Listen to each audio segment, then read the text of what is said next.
Podcast Rio Ônibus, o canal para quem usa transporte público no Rio.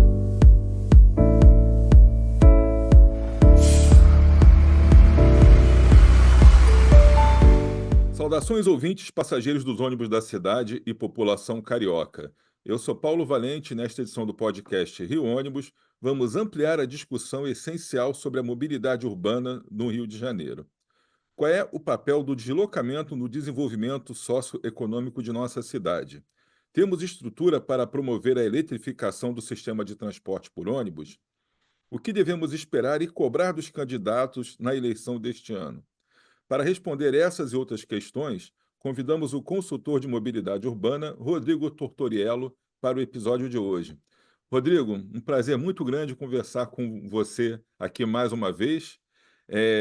Essa semana passada, estivemos juntos já no mini curso do IDP. Você apresentou muito bem, levantou uma série de questões até para a gente falar hoje aqui no nosso podcast. E é um prazer, mais uma vez, conversar com você.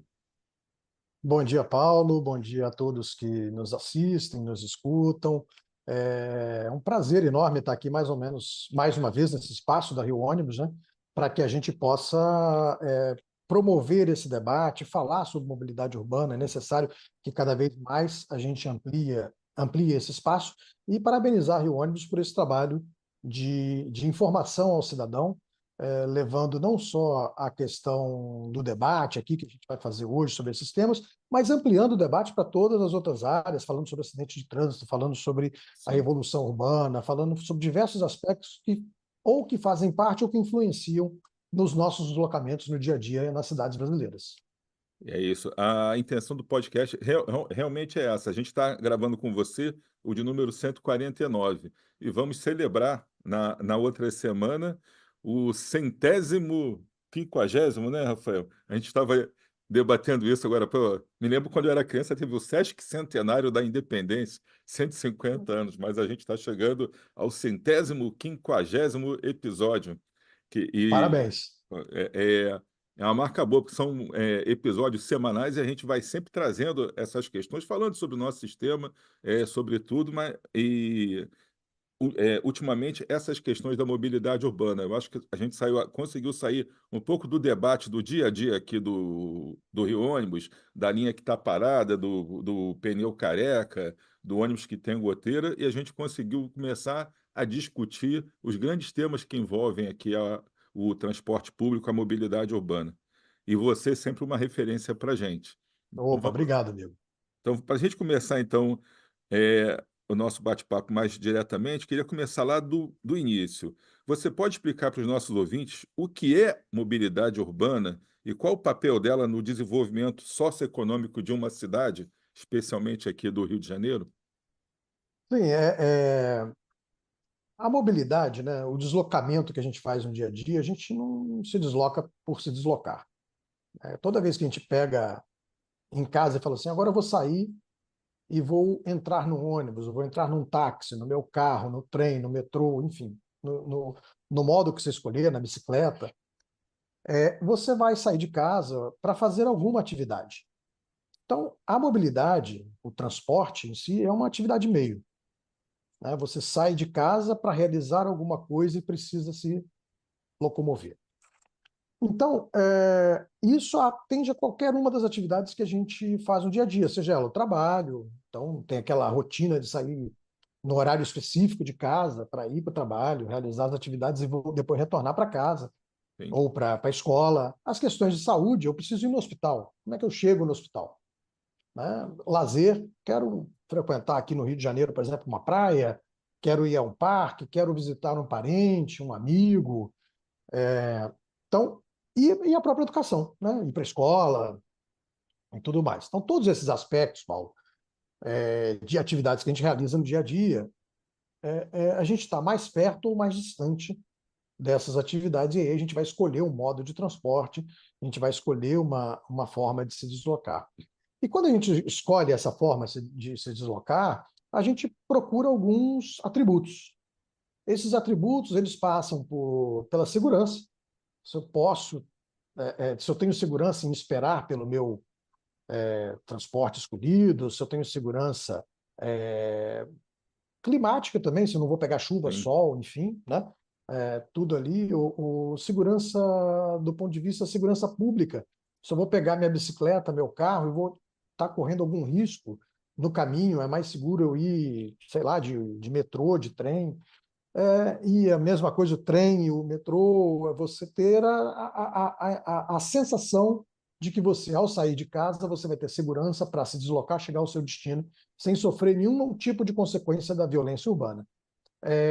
Também pode ser uma questão de recurso financeiro, acessibilidade financeira. É muito caro para eu ir de automóvel, não tenho onde estacionar, então a única opção é o transporte público.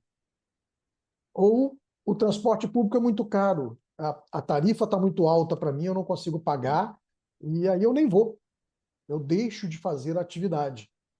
E por aí vai. Então, a gente tem casos de pessoas que não conseguem, por exemplo, buscar emprego porque a tarifa é alta. A sim. gente tem pessoas que abandonam cursos de formação, universidade, colégio e tudo mais, porque não tem dinheiro para se deslocar, porque a vida trouxe algum problema ali financeiro naquele momento, falta de emprego, o que for, e que limita essas pessoas, inclusive, a mudar a sua condição social e de vida por conta da falta de oportunidade. Então, essa importância no contexto socioeconômico em que a gente tem que dar oportunidade para quem precisa, principalmente as camadas menos favorecidas da sociedade, que normalmente moram mais distante dos centros de oferta de empregos e serviços, e também proporcionar o transporte é um elemento indutor do desenvolvimento econômico. Sim. Ao você criar uma ligação de transporte, você permite que as pessoas possam acessar ali aquele determinado local, e aí você começa a ter o desenvolvimento, por exemplo, de comércio, serviços, indústria, enfim. Então, é um conjunto de atividades, né, que faz com que a gente se desloque de ponto A para ponto B para Sim. realizar as nossas tarefas diárias e poder, assim, é, é, promover o desenvolvimento socioeconômico de uma determinada região. Então, pô, na tua resposta aqui, você ia falando, eu fui pontuando aqui alguns itens que, de certa forma, você foi falando e foram surgindo alguns questionamentos. Uma que eu já tinha aqui anotado antes é sobre a necessidade, então, de se priorizar o transporte público. Que nesse sentido, porque existe sim o deslocamento, a pessoa pode ir a pé, pode ir de bicicleta, mas acho que boa parte da população utiliza ainda o do transporte público. E é comum a gente ver, ao mesmo tempo, presos nos engarrafamentos, os ônibus, os carros de passeio, os veículos de carga, quer dizer, todo mundo preso no engarrafamento. Para ter uma mobilidade mais eficiente, você acha interessante essa questão da priorização com faixas exclusivas para a circulação dos ônibus, criação de corredores? Como é que você encara isso? E uma outra questão que eu já coloco nessa, que você colocou do custo da tarifa, e uma discussão que está muito em voga hoje é a tarifa zero. Então, eu queria que você Ok? falasse essas duas coisas: a priorização para o transporte público e depois esse debate sobre tarifa zero. Eu vou dar um passinho atrás, se você me permite, Paulo, Claro, que é falar sobre um pouco da ocupação urbana, né? Dentro desse trabalho de gestão da mobilidade, a gente também tem uma conexão, uma relação muito forte com o urbanismo, sim, com as leis. Quando a gente fala assim, vai votar a lei do plano diretor da cidade do Rio de Janeiro na Câmara, as pessoas não têm a noção do quanto isso vai impactar na nossa vida lá sim, na frente, daqui a 10, 15, 20 anos. Então, a importância de se atentar para esse tipo de discussão na nossa sociedade. Então, com relação à ocupação urbana, ao desenvolver uma área, ou a gente implantar, por exemplo, um projeto do Minha Casa Minha Vida, é, os antigos projetos do BNH, então, para não ficar específico a um sim, determinado modelo ou tipo de governo aí do Partido dos Trabalhadores, que vem com essa questão, com a marca Minha Casa Minha Vida, né? Então, sim, independente da marca que a gente está falando aqui, a gente está falando de um processo de ocupação urbana, uma política habitacional. Ao desenvolver essa política habitacional, quando você coloca e aí não cabe ao governo federal, mas sim aos governos municipais, quando a gente coloca uma habitação muito distante do teu ponto onde você já oferece infraestrutura básica, sim, de serviços, de, de, de saneamento, de transporte e tudo mais, você gera uma demanda e um investimento significativo em prol do desenvolvimento imobiliário daquela região. Não está sim, errado. O que a gente tem que ponderar é o quanto a gente vai precisar de investimento social para promover aquele investimento privado no desenvolvimento de uma área de ocupação urbana. E aí a gente começa a questionar e cobrar do governo de forma correta, cobrar do governo que a gente melhore a infraestrutura. Então, você, prefeito, Paulo, você vai receber a demanda dos vereadores, dos presidentes de bairro, da comunidade, dizer, Paulo, lá eu não tenho linha de ônibus, eu preciso que coloque uma linha de ônibus nesse ponto aqui. E aí, para isso, você vai ter que investir sem saber se aquela linha ela sim, está dentro do teu projeto de viabilidade do seu sistema ou não. Isso sim, vai ser um gancho para a gente chegar lá na tarifa zero. Tá? sim, sim, Então, depois, você tem o aumento do uso do automóvel, que vai causar congestionamento nas vias, sejam automóveis de aplicativo, automóveis privados, toda a infraestrutura que a gente vê com mais do que uma faixa de espaço para o transporte coletivo, ela foi construída para o transporte individual. Então, a nossa sim, Presidente Vargas, aqui no centro do Rio de Janeiro, ela tem lá, sei lá, 4 faixas em 2 pistas por sentido, em 4 pistas por sentido, né? 2 em cada sentido.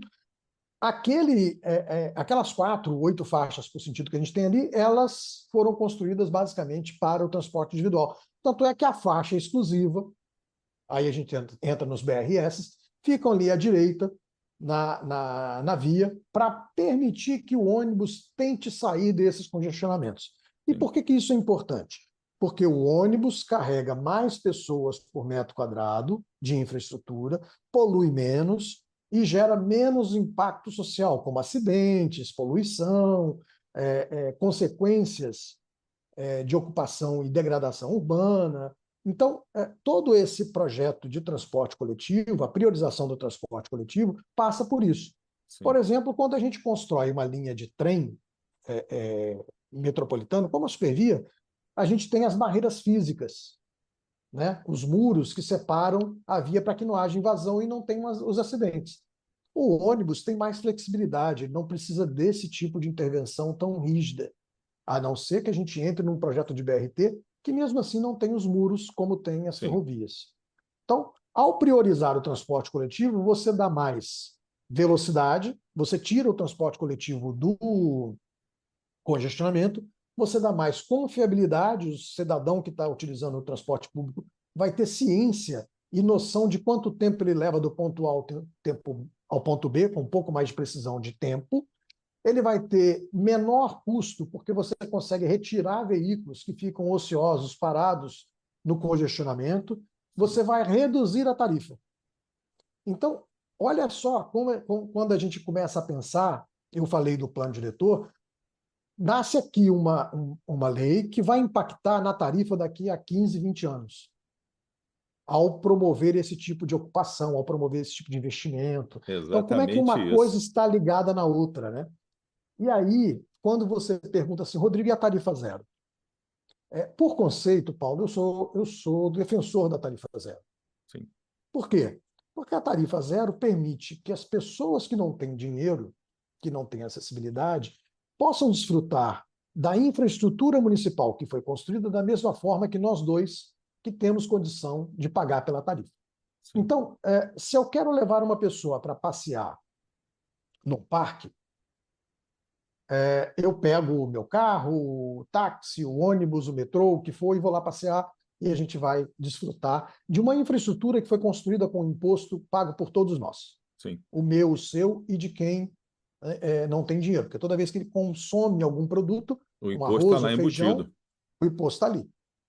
Então, para construir essa infraestrutura, o Parque do Flamengo, por exemplo, o Museu do Amanhã, aquela região portuária, tudo isso foi usado o dinheiro público para gerar esse tipo de coisa.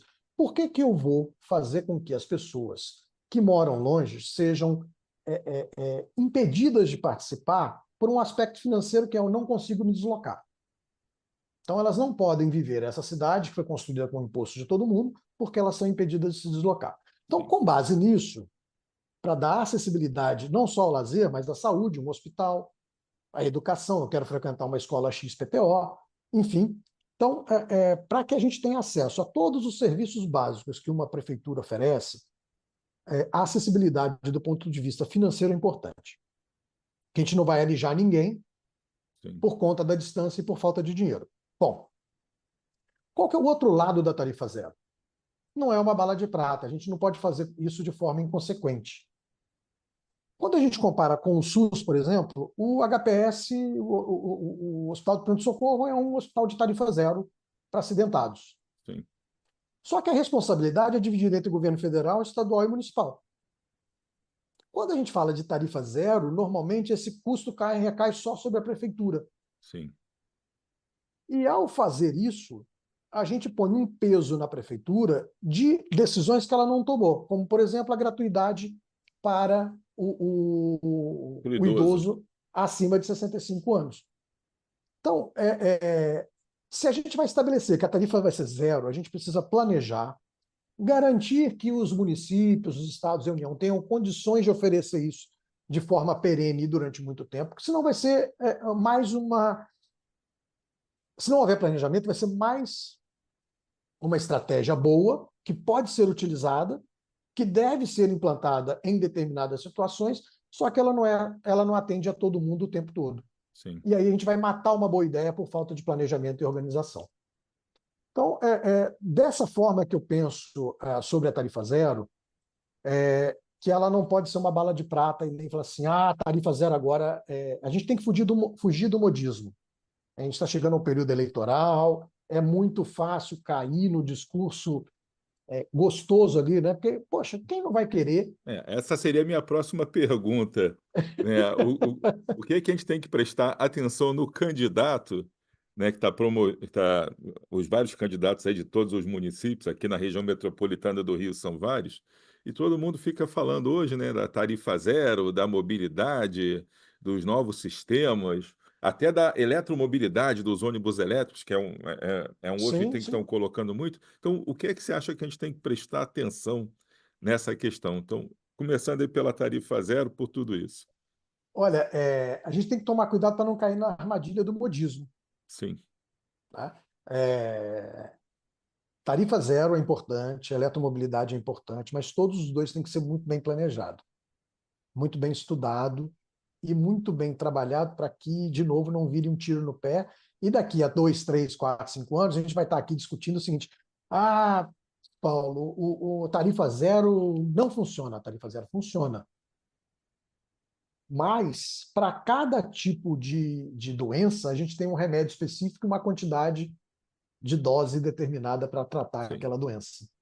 Então, a gente tem que tomar cuidado para que o remédio não vire veneno, porque a diferença entre um e outro é a dose. Exatamente. Né? Então, tomar cuidado com isso, porque ao utilizar a tarifa zero apenas como um meio de propaganda eleitoral, a gente coloca em risco uma política importante que pode ser desenvolvida. Então, o que eu considero na hora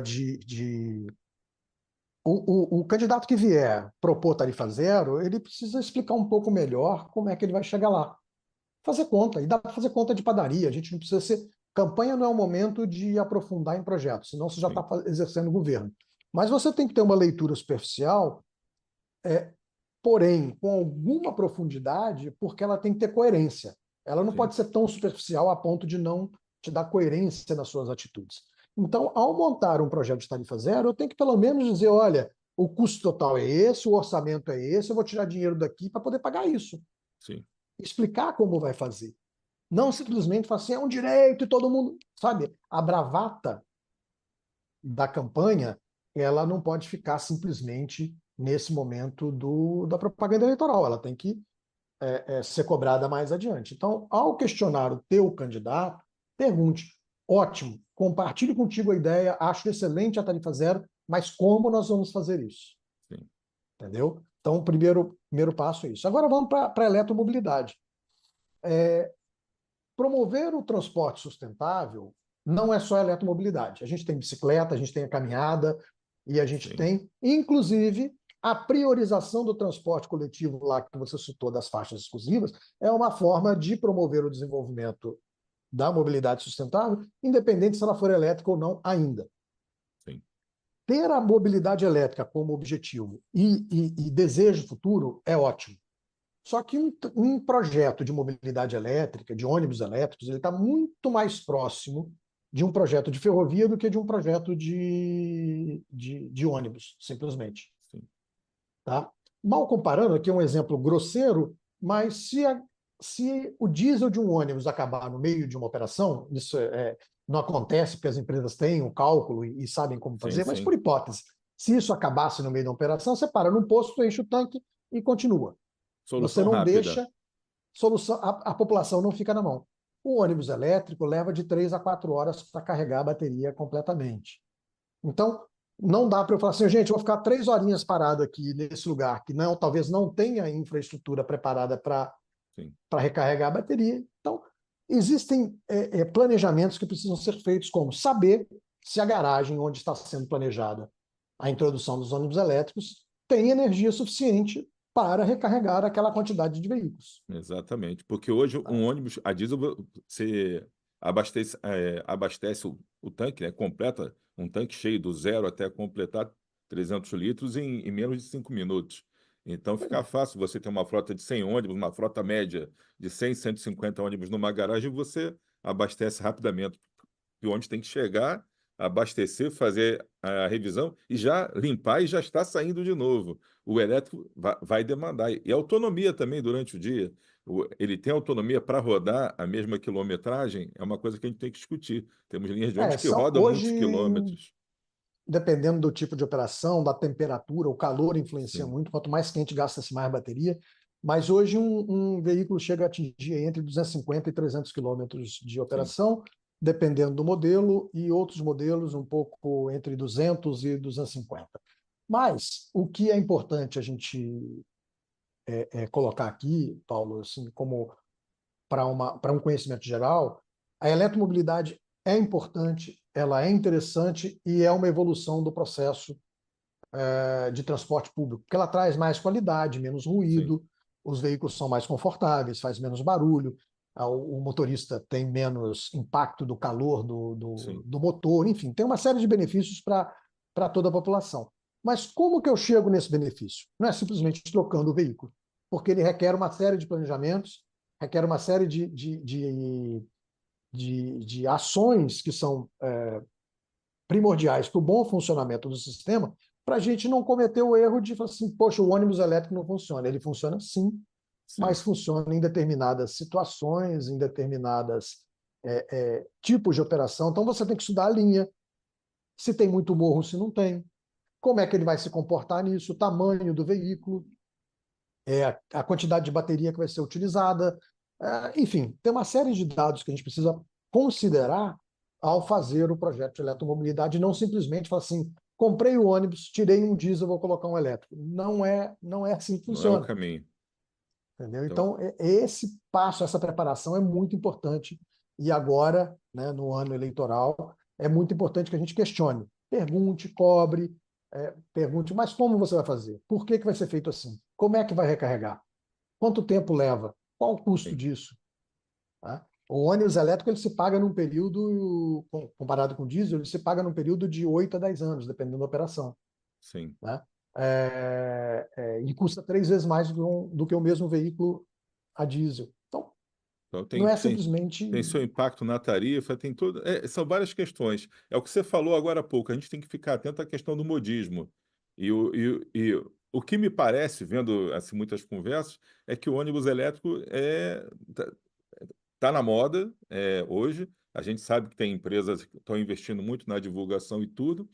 Ele é uma boa solução em termos de sustentabilidade, em termos de meio ambiente, tudo isso a gente sabe, mas tem que tomar cuidado para não colocar, como você disse anteriormente, é uma solução boa que você coloca e não funciona. E aí, para Sim, cobrir, eu tenho que ter mais ônibus elétricos do que eu teria que ter ônibus a diesel para poder cumprir as mesmas viagens. por uma questão de autonomia, questão da recarga. Então, não é simplesmente, ó, vamos eletrificar a frota do Rio de Janeiro, por exemplo. Já existe uma lei para isso, que até 2040 os ônibus têm que ser todos elétricos. Mas ninguém discutiu o processo em Pois si. é, é, é, são leis criadas com base na onda, né? Então Sim, vem-se onda. Por exemplo, São Paulo está passando por esse momento agora. São Paulo tem uma lei de descarbonização, proibiu a entrada de veículos a diesel. Já a partir desse ano já não entra mais ônibus a diesel no sistema. sim. E a Enel, concessionária de lá, de energia elétrica, informou que não tem capacidade para colocar Vai energia entender. em determinadas garagens.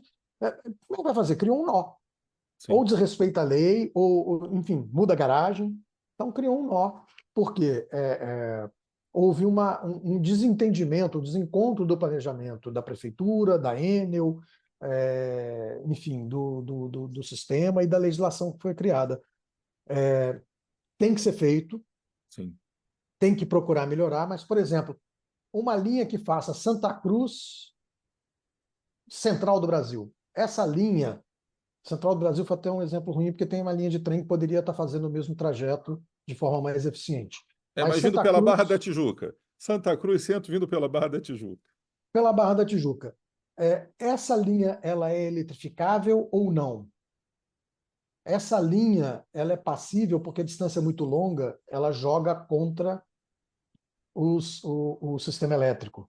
Sim, Então, como é que eu vou operar? Porque, não, Rodrigo, mas ela tem muita frenagem, porque eu consigo regenerar a bateria, então eu aumento a capacidade da bateria em 30%, porque a boa utilização da frenagem vai me dar. Opa, então nós ganhamos. Mas só tem jeito de saber isso estudando caso a estudando, caso, linha a linha. Então sem não é uma dúvida. coisa genérica de falar assim, pô, vamos botar lá Vamos que lá, não. regenera. Não é fácil. Bom, a gente está chegando já quase ao fim do programa e no começo eu fiz referência ao curso do IDP, ao mini curso que eu assisti aí com você semana passada, que a gente achou bastante interessante. Então, eu queria que você falasse um pouco desse instituto, do curso que vocês estão lançando, que achei bem interessante, para te divulgar aqui para os nossos associados, para os nossos ouvintes também, para todo mundo que está interessado em mobilidade, que eu achei bem interessante as colocações que foram feitas e queria que você falasse um pouco mais sobre isso. Olha, primeiro, assim, toda vez que a gente conversa, né? Mas me indica um curso legal para fazer de Sim, mobilidade, de transporte público e tal, e a gente tem muita carência desse tipo de formação de profissionais, verdade. né? Então, o debate já foi muito mais rico no passado e hoje ele perdeu um pouco de importância pela falta de novos profissionais do setor e Sim, ampliação da participação popular. Então, com base nisso, o IDP, que é o Instituto Brasileiro de Ensino, Desenvolvimento e Pesquisa, ele tem sede em Brasília e em São Paulo.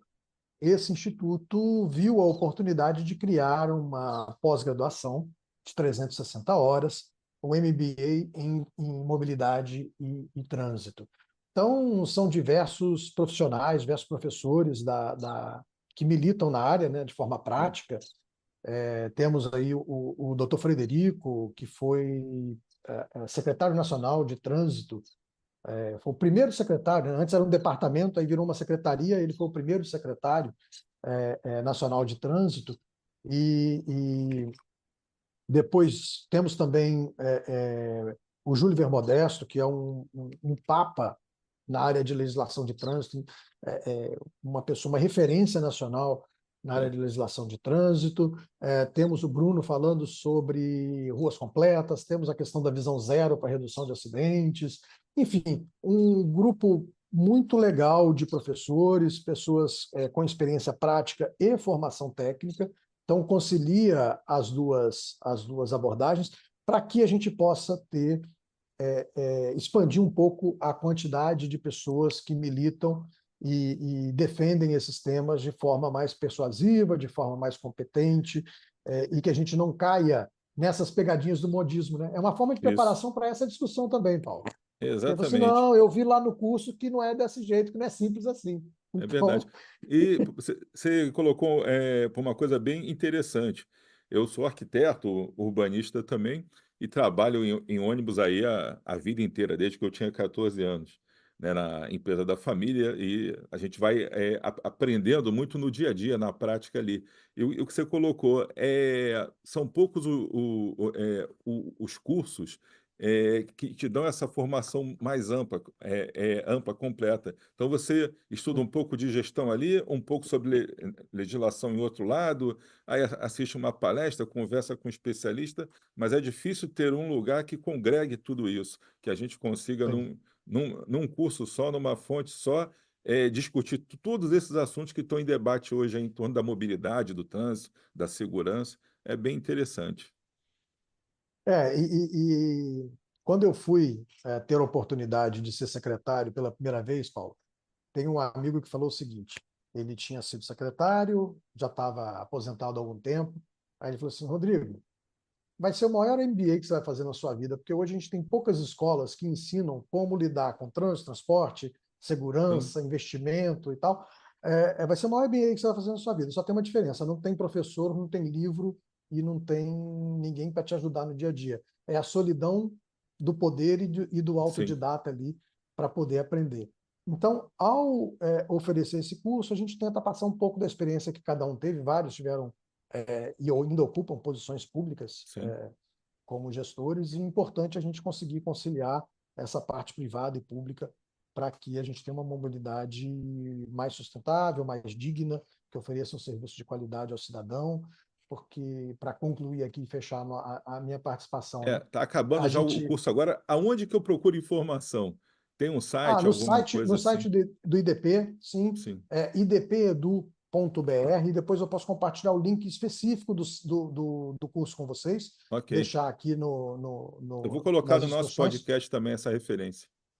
Mas idpedu.br você tem toda a infraestrutura do curso, né, do sistema IDP de Sim. educação, e na pós-graduação Lato Sensu, lá, a gente tem esse curso de 360 horas. E eu compartilho com vocês o link aqui do nosso MBA. Sobre o curso, né, é muito fácil, basta acessar o site online.idp.edu.br. Aí tem a abinha lá de cursos, né, o box de cursos, vai Sim. clicar lá, vai ter trânsito e mobilidade. O curso é 100% online, ele começa agora no dia 27 de agosto, ainda temos vagas lá, inscrições estão abertas. E ali tem todas as informações, forma de pagamento, a equipe técnica que faz parte, compõe o grupo de professores e professoras, todo mundo que está ali aberto a compartilhar sua experiência e tentar promover uma mobilidade urbana mais sustentável a longo prazo no Brasil. Bom, eu queria te parabenizar e a todo o IDP pela organização desse curso, que eu reputo ser muito importante, porque realmente é difícil para quem quer conhecer do tema de mobilidade, transporte público e tudo aquilo que se relaciona, ter uma única fonte para começar a conversar, a ter esse conhecimento, a ter essas informações. Então, é bem importante isso que vocês organizaram. E você anteriormente citou vários especialistas. Eu queria falar que um dos grandes especialistas que vai ministrar aulas no curso é Rodrigo Tortoriello, né? Obrigado pelo carinho, Que Paulo. vai Obrigado. participar, que para a gente aqui é uma grande referência. E também queria te parabenizar pela homenagem que você tem atrás de você, essa placa aí, Tortoriello, Ciclovia Rodrigo Mata Tortoriello.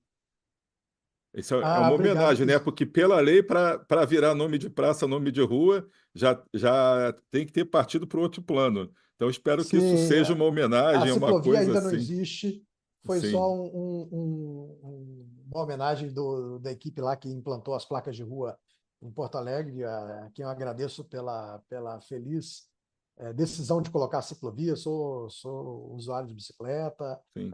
implantamos bastante infraestrutura cicloviária em Porto Alegre quando estive lá como secretário, em Juiz de Fora também, enfim, promovendo a mobilidade urbana sustentável na prática, e é isso que a gente tem que deixar de legado. E espero que um dia, quem sabe, depois de, Sim. de É. partir, que alguém deixe aí uma recordação de uma ciclovia E em nome do espero que Rodrigo. demore bastante tempo, que você não vire oficialmente o nome de ciclovia nem de rua por muito e muito tempo ainda, meu amigo. Então, Obrigado, meu amigo. tá bom. Obrigado aí pela participação com a gente aqui.